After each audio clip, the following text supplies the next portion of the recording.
or recording progress. Sorry, I should have mentioned it. It's just one of those. This is what we talk about, random Lama Karma meditation guide, or just to express my problems, emotions. It's so. So Rinpoche said that. I thought, oh, maybe I just throw this, left whatever remaining meat in a trash, and then, oh, let's finish this one.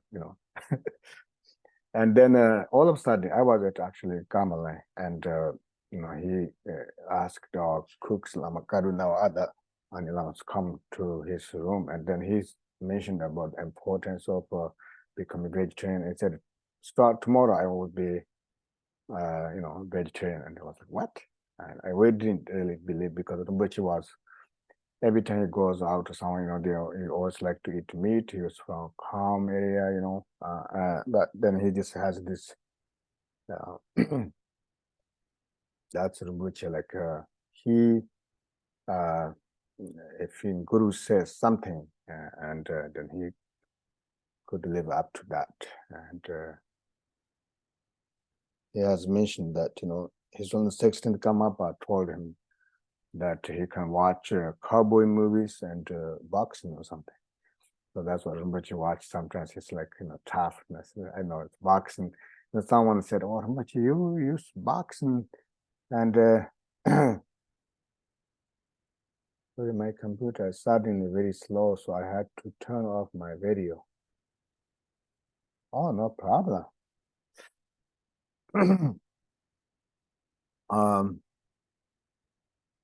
It's Max. Oh, Max. Well, nice to see you. Look good. So what I was trying to say is, so when Rinpoche, I mean, the boxing, and someone said, "Oh, like Rinpoche, you teach about compassion, and you watch boxing. Why you watching boxing?" And Rinpoche said, like, "Oh, I have a courage to watch this tough sports," or something like that. And then I just thought, what does that mean? Like, I think that kind of brought me a story that happened with me. Was uh, a friend of Chinese friend of mine. She really liked to wear like those fur coats, animal fur coats, and it could be from a fox or raccoon or whatever. And she was so attached to those. She had all kind of fur coats. And then one time, actually, I forwarded a YouTube clip about the torture that those animals receive. And she said, "No, I can't watch it. It's just so graphic." And I told her, "Oh, if you have courage to wear their fur or skin clothes, and you have courage to watch this." And she actually watched it, and then after that, she said she never wear those animal fur coats or such. And so that's how Rinpoche, all of a sudden decided to um, become vegetarian. And then, I wasn't vegetarian at the time. I used to, eat meat. And then after 3 years, then when I really I feel so different, because when I smell meat or something, just so bad.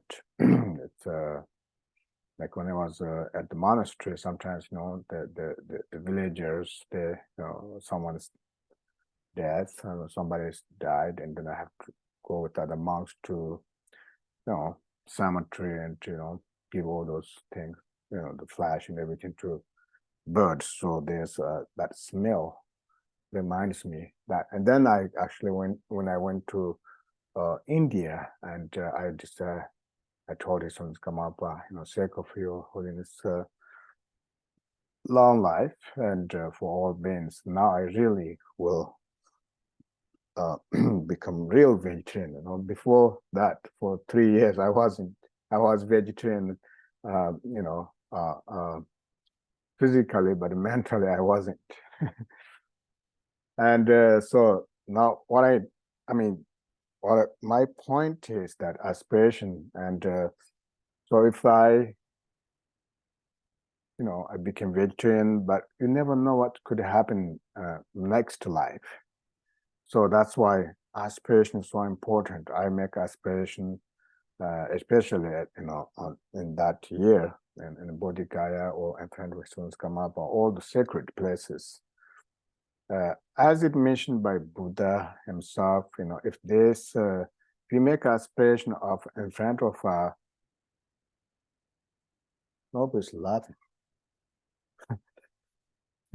This sounds just have this giggle I can hear.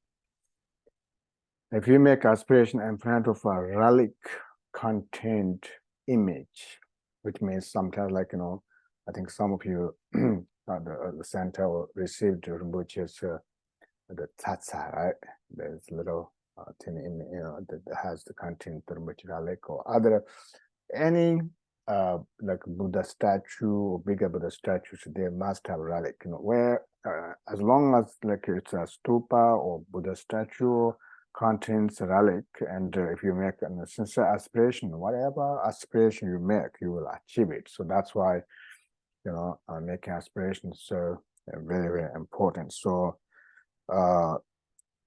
even though you can't be there physically for Nalam gathering, but make a really pure aspiration, whatever you wish to maybe you wish to really have some kind of recognition of your nature of mind within this year, or wish to become bodhisattva, which means that no matter how angry we could be, and no matter how frustrating with other people, but you never ever give up any individual in your mind, so which means some people you don't like, some people really purposely possible, maybe it's your confusion, or it's maybe real purposely bring obstacles or saying things, and of course we get really upset, and if you because of our obsessed with frustration and anger, and then if you hear that particular person that you don't like going through some tough times or difficulties, and then you may rejoice, which means you actually pretty much giving up the most important bodhisattva vow or bodhicitta. You're giving up somebody sentient being, and because when you take bodhisattva vow, we take bodhisattva vow for the benefit of all sentient beings to achieve enlightenment. Do you hear any other noises from my side? Oh, that's good. Yeah, nobody's just giggling so much. I can hear so loud. It doesn't bother me because I'm now talking about becoming bodhisattva, so I have to be cool. Excuse me. And really, so whatever aspiration you make, I think it's you definitely could achieve.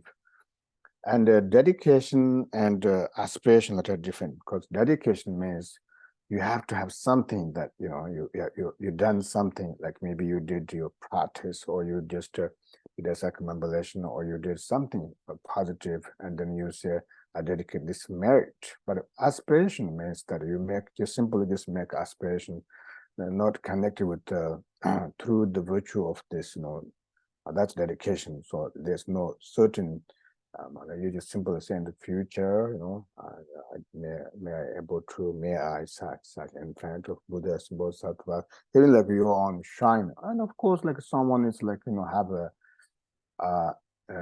how do you say, unconditional devotion. Someone has like really such devotion and trust, and you don't have to go anywhere. So wherever you visualize the Buddha's Bodhisattvas, they are like as it says in Hindu practice, the moment the moon arrives, the reflection naturally arrives in the water. And then you make aspiration. And of course, once you take both the vow, I also mentioned that you can check the vowel in front of your visualization. So doesn't have, if you could, it doesn't mean that if you are able to do this, I think it's very important to make effort to go to retreat, visit KTD, such holy site, KTD monastery. And, there's always like different people comes, goes. There's always a lot of, noisy things, that society, but, the place is so blessed by the Dhamma protectors, the gurus, like deities, all the, especially, seeing this special site of North American seat of 16th Karmapa and now 17th Karmapa, and it's very special. And I remember Kembrumbat used to talk about KTD is like no different from Bodhi Gaya, where Buddha become enlightened. And as delusional as my mind, that's my delusional mind, and kind of there's a immediate reaction. Oh, that's overstate, I mean, I supposed to have like 100,000, 10%, whatever Rinpoche says, but there's that ignorance or like confusion or delusion. And then my second thought arises, like, oh yeah, Rinpoche actually sees everything so pure. And he talked about like he talked many times about the columbarium of Kamalai is it's like a Sukhavati, Amitabha's pure or something. Like I was like, wow, that's Amitabha's pure. But that's how the pure beings and their mind is purified. They could say wherever they are, and everything is pure, everything is like special. And so then you can make aspiration for yourself and also for those of you who are related, whether it's related with like relatives or friends, also enemies, or just like animals, whatever. There's good or bad, relationship, whatever relationship you have. You always can make aspiration. May they also go to such places, or may they become enlightened or such. So, so this is about Melam related talk, and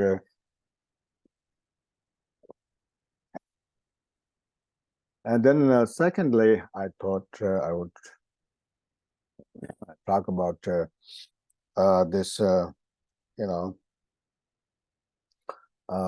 daily practice, sort of, because I also struggle with my daily practice, and this is a crazy time, like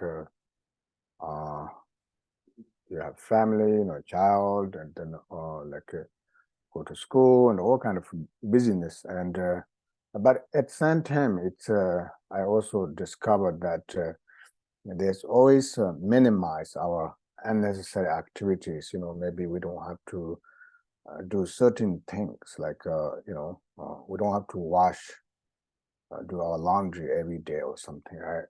Or maybe you can a little bit discipline your life, a little bit like, oh, we always feel like, oh, I have to do this, that, or sometimes we don't do it, but you feel like there are mountains of things to do. So you're thinking about this, thinking about this, thinking about this.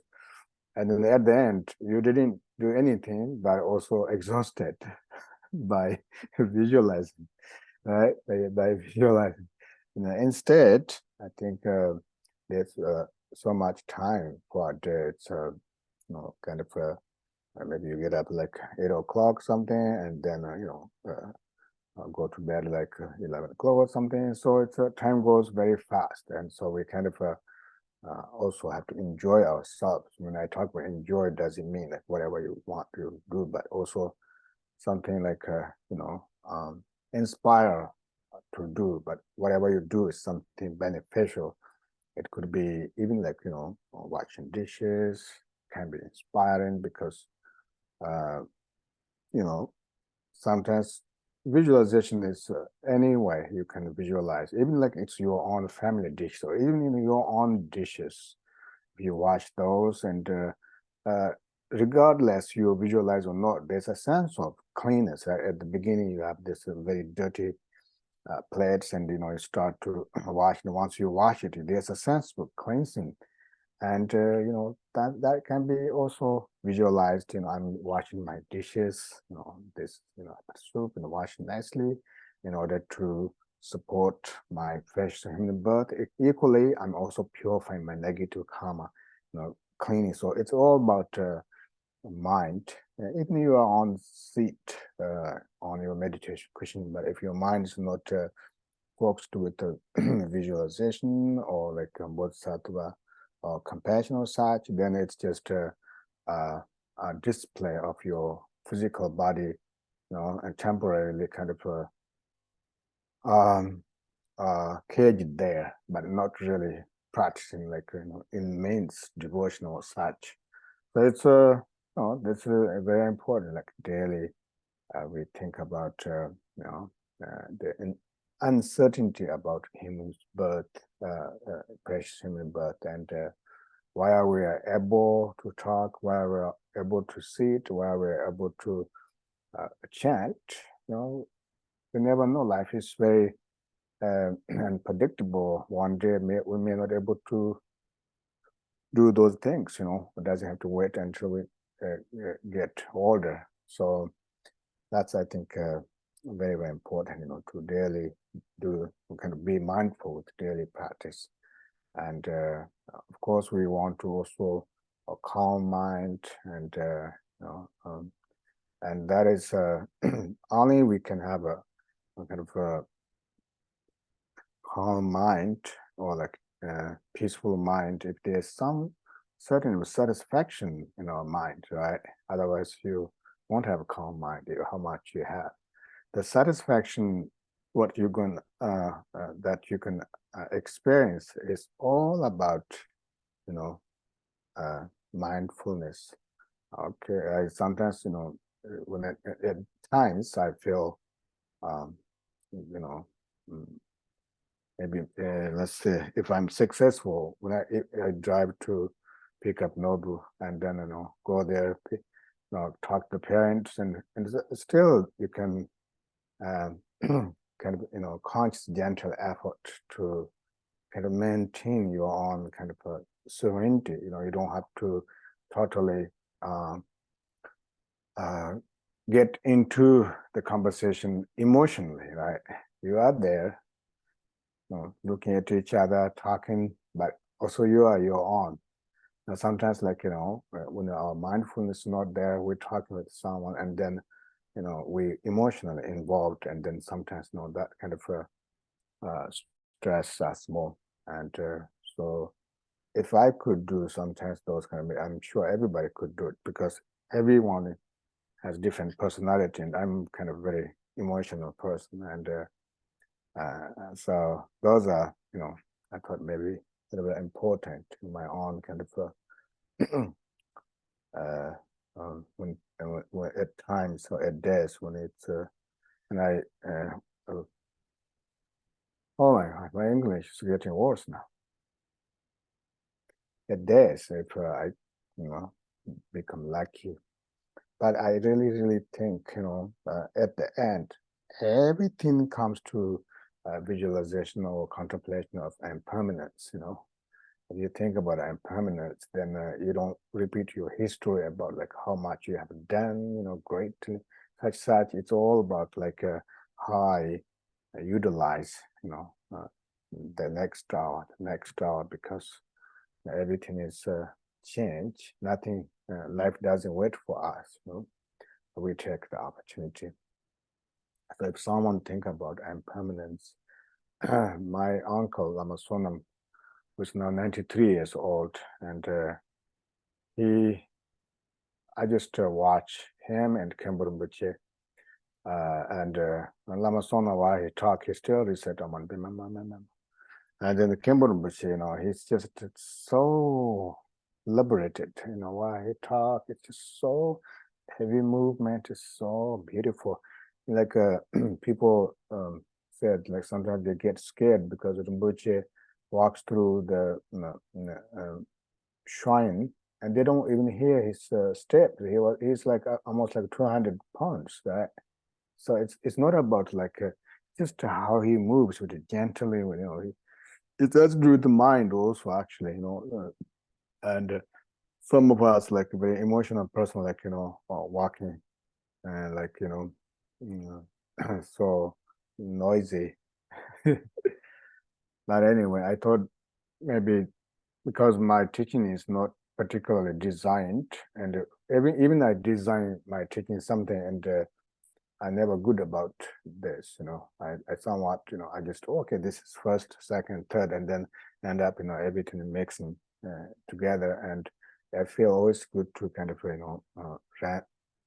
of random talk and something I can kind of use in daily life, like this case, like Melam prayer, and then also a little bit of daily practice. So the next, I would like you to ask questions, or I may not say much. I think that's. And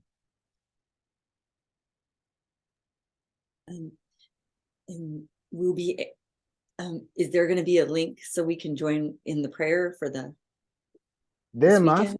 They must have it. I haven't checked the website.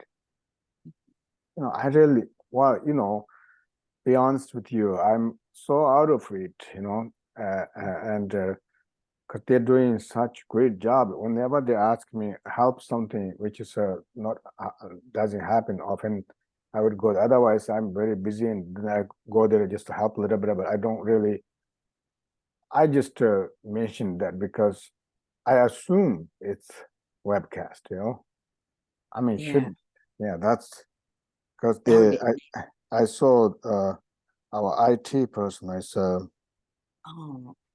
kind of not kind of real and preparing all the cameras and and did anybody see any they must have some announcement, right?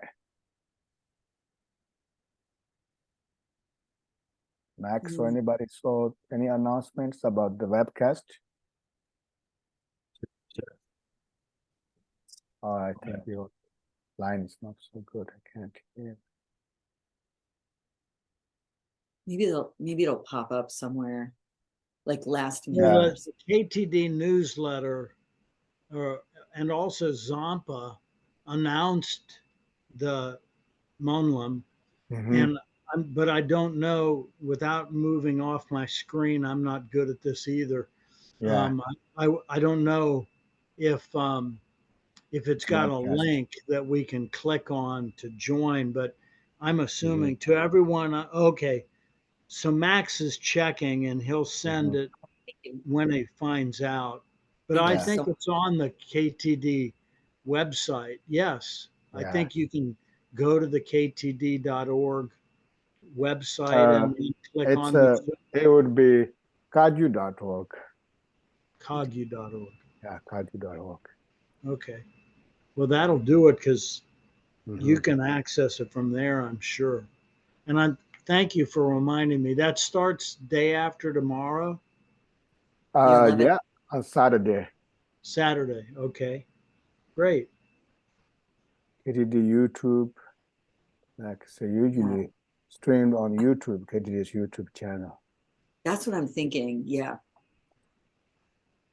It is so real, right? It's come up as picture. It's a picture on the on the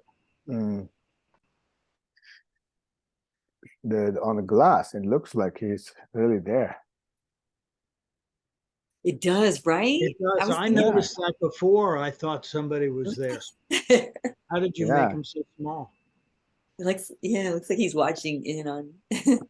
Yeah. Who is that? I can't. My eyes are bad. Who is that image? He's directly over your head. His son's Karmapa. Karmapa. Oh, that's Karmapa. Yeah. It almost looked like he moved his head. Oh, don't scare me. No, He's probably checking me. I'm never scared of his son's Kamapa because there's nothing can hide from him. No. And I remember a few years ago, he came to KTD, and I probably told this story. I always like to repeat the stories. And I told him that how many books I had because he loved to read books. And then his sons came to my room, and he and one of his attendant and I myself brought armful of books. Do we say handful or armful? Handful. Handful of handful. No, you could be both, I think. Armful, you can say both. Oh, you can. Okay. I want to say armful because the hand can't, this is maybe holding. Anyway, we brought a lot of them and then, took to his room and, then he actually kind of closed his door like 2 days and he was, I think, reading all of the books and then he returned all of them, except 2 books.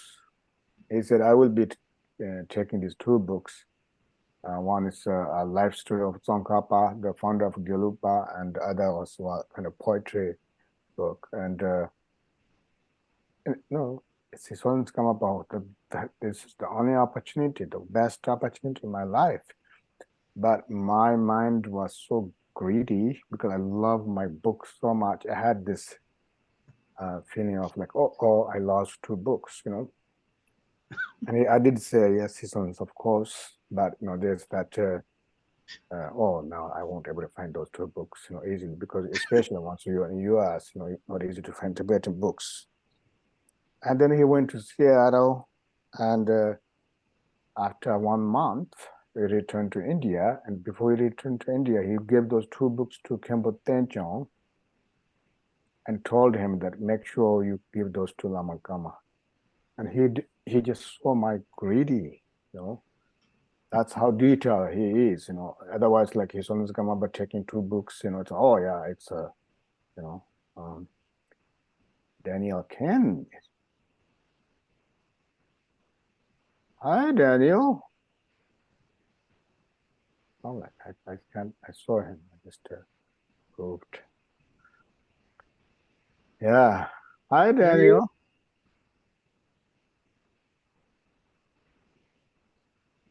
You came for dedication prayer. We dedicate the Daniel for the benefit of sentient beings. Can you guys hear me? Yep. Yeah, loud Okay. and clear.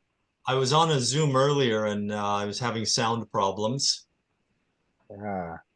Oh, really? Yeah, Mm. here I am. Yeah, you look great. You look like one of the movie star, the early old movie star or something. Yeah, I just talk 2 topics. One is about aspiration, like the Melam related. We will be doing Melams very soon, the grand aspiration prayer. And the second is kind of daily practice, be mindful. And I think it's already recorded. And as you know, I don't have these organized topics. And I'm never good about organized topics. I'm never good about numbers and calculation and Okay. I'm pretty good about making jokes about stories. Yes. Stories with a meaning. Yeah. So the last story I was sharing was that if you look at where I am in my room, and my shrine room, there's above me Sison's Kamapa's picture. I look like a real. He's watching me, and I feel like he's watching me all the time. And so I was telling about, like the book. You've probably heard of this. He wanted some books. Then he kept 2 books. I was so devastated, and then after 1 month, he returned those books. Before we went to India, just told Khenpo Tenchong, make sure this 2 books give to Lama Karma because he saw my greedy right on spot. And sometimes, because we get to stay with him, and when he comes to KTD, and we're a bunch of monks, lamas, and others talk something, and he suddenly seemed like is doing, you know, researching something or like that, and then he records all the conversation. If we say something like a little bit different than the text or something, if we talk about his story, he says, no, no, no, that's not how it happened. This is what happened. It's like, what? He's on this listening to any. Oh my God, he Wow. just aware, everything aware. Hmm.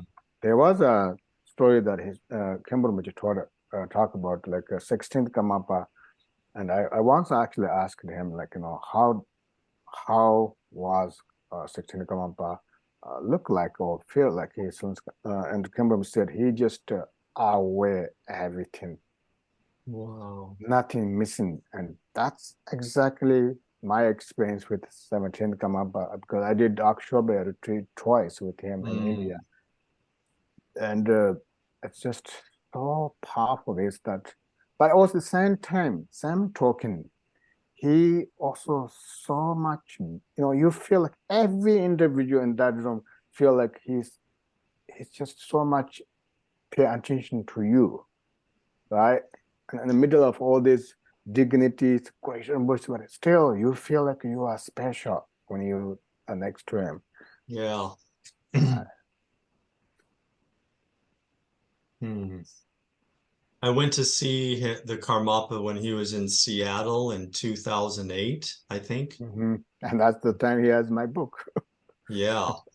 And I think it was a public talk, and maybe he had scheduled a Chenrezig empowerment that day. It was at a theater in Seattle, Mm-hmm. right in downtown Seattle. And then partway, it was only, I think it was like just a 2 hour event. Mm-hmm. But partway through the event, he said, "Is everybody ready for the Chenrezig empowerment?" Mm-hmm. He had us do a little visualization, and then he just like, it's like he just waved his hand through the crowd, Mm. and a lot of people felt something from it. It was amazing. Yeah, of course. In like 16 come up, he sound. I was like, I wasn't there, but you guys know about 16 come. Some of you that he didn't really teach much. He just did the black crown ceremony, and that then just simply, you know, benefited so many people. Even those people who doesn't know anything about, they feel like Yeah. their life changed. Something like the, you know, Yes. he installed in them. Yeah. Something And when installed in them. and Kemburumbachi wants, you know, he also talked about like his first ever met his sons Kamapa in Cebu Monastery, you know, 1980 something, in the enthroned ceremony, 1984, maybe not, you know, I'm not. First One met? second. First? Yeah, first time he met 17 Kamapa when he was enthroned at Cebu Monastery. And when he went there, and Kamapa was like, what? How old was he? Like 8 years old or something? Yeah, that was Uh, long before 84. yeah, maybe he was 8 years old or something when he was enthroned. And so then Kamapa kind of, you know, used the same word that Section Kamapa used, agama. Agama is a very, very, uh, what's the word? You know, like parents use there for the child, very affection word. Means agama means, you know, this uh, my my love or my lovable boy or such, you know. And Yeah. he used the same rhythm, same sound, and as Kemrumachi also felt like, you know, exactly same as the hand, you know, gesture. He also did like this on Kemrumachi said, you know, a bald monk, old monk loves me. And then Rinpoche said the moment he heard that, there was no second thought. Oh yeah, that's 16th Kamapa or 17th Kamapa. And then Rinpoche offered a golden cow, the protection code cow. It's like, and then his sons Kamapa did this 3 times, and he just wore on his body.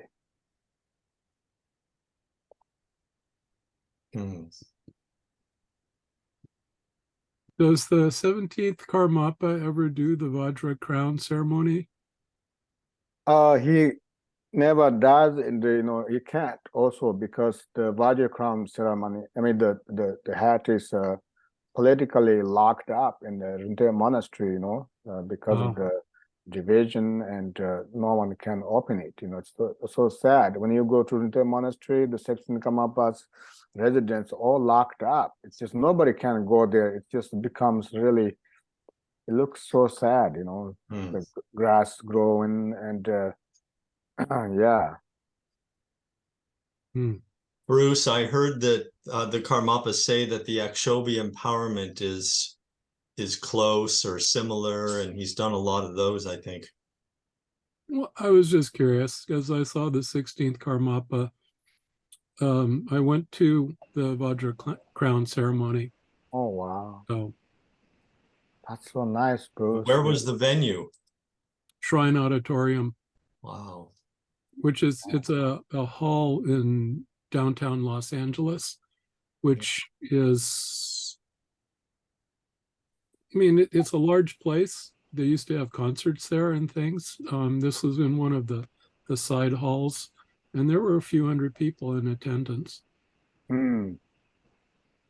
Wow, you were so lucky. Mm. But we are also very lucky to see his own seventh come up in person.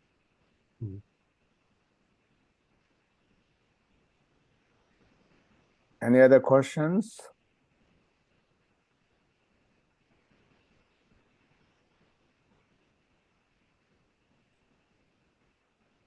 How's the weather?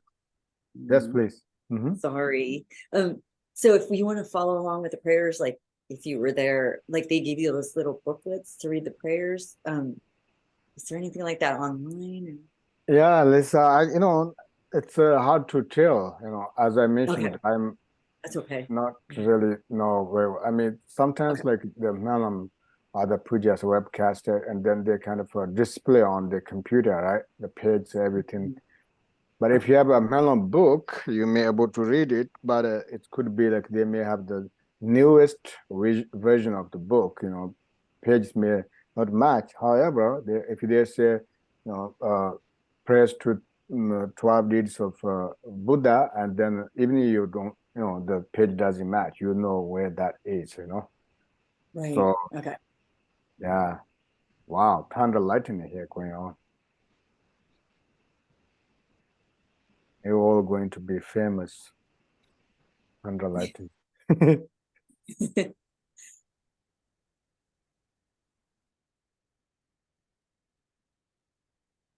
Is anybody going to be tuning in to the Munlam? We were talking about that, wondering where the link is. I think Max is looking it up, Daniel. Great. Okay. Do you know, Yeah. do you have it? Do you already know where it is? The link? No, I don't. And then also there could be a link to download the prayer book. I've seen it. I think Dharma Really? eBooks may have once published the Oh, that's right, Munlam Daniel. prayer book. Yeah, I will look please into do. that. Yeah, please do. Sometimes you guys post on Facebook, so a lot of people get benefit, Yeah, I hope they post it. Yeah, sometimes they you're right. Sometimes they put it in Facebook that takes you to the YouTube link. Yeah. I'll look Yeah. into it tomorrow. Okay, thank you. Thank you. Yeah. Gracias. De nada. Hmm. Okay. Oh, Lisa, yes, please. Oh no, I'm good. Thank you though. Thank you very much. So also, I personally thank to everybody for continue, listening to my mumbo jumbles and TikToks. It's not TikTok. I don't know what's that. I don't know. That came up in my mind. But I'm a one of individual, no different from you guys, like having family and children and daily life, stress, everything. So I sometimes, I sometimes feel like if there's no Dhamma, I'm pretty sure end up, you know, who knows, taking drugs or drink alcohol or just who knows, because people trying to have comfort from that, And of course, I have sometimes I watch TV. It doesn't mean that all my meditation works, but it's just so wonderful that there's no Dhamma, and I have a book to read, the Dhamma book there. And there was a quotation that his students come up once wrote, or like let's say, not quotation he wrote. Like, how should I say this? There was a message, or he wrote something like said that in Tibetan it says, reading books doesn't really mean it dispels suffering of physical body, but it dispels suffering of your mind, which means that if I get to read books, I have many books every table I have, and then if I read one of those Dhamma books, like right now I'm reading, I'm kind of very fond with Mahamudra texts, and so I read those, and when I read these, and there are many commentaries on Mahamudra aspiration prayer. There's it's Rinpoche, then there's Mendel Tsompa Rinpoche, another master. So there are many versions, and so if I get to read a little bit, and definitely makes their different. I'm talking about Dhamma books, and so I'm sure all of you do that. Reading is really, really good.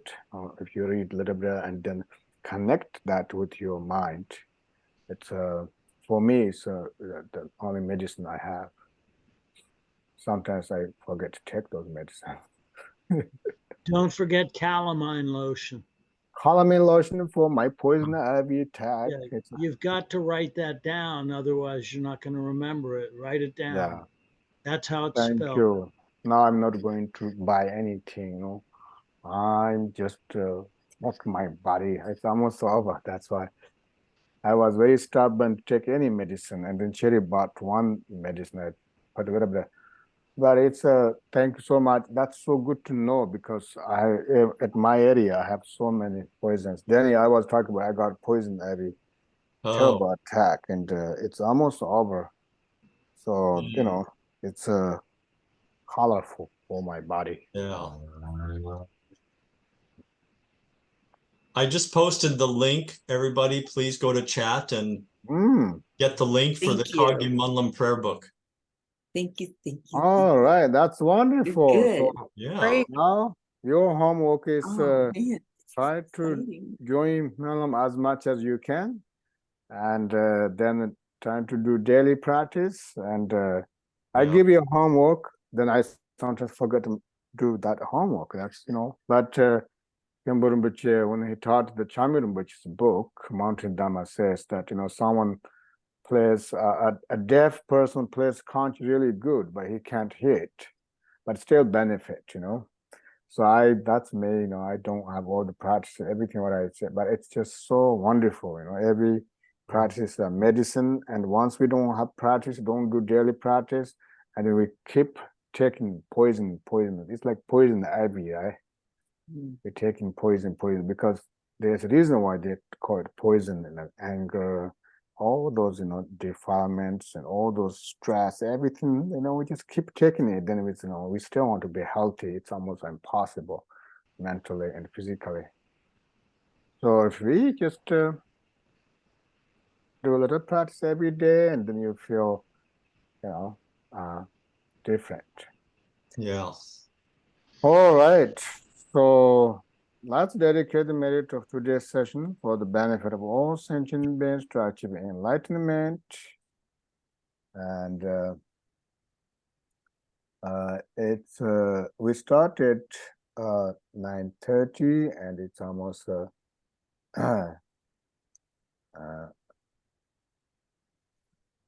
10:30, so 1 hour we can do that normally. Okay, let's see what's the dedication. I have to display this full screen. Can you see it? Yes. All right, so let's chant first long line prayer and then continue. Oh, Jagan Ranzo Grama Jagan Jidakama Jagan Dunza Wanga Gama Bawajan Ronde Tele Shotezo Sunam Daye Tanje Zebanye Tony Niba Dana Pande Jega Nanje Balon Druba Zibe Tole Dogan Yadojo. Huh? Sure. Chanju Zanerembo Chemaji Banan Jeje Chiba Nyamba Mibada Kone Konde Peorajo. May precious bodhicitta arise within those where it has not arisen. Where it has arisen, may it not decline. May it ever grow and flourish.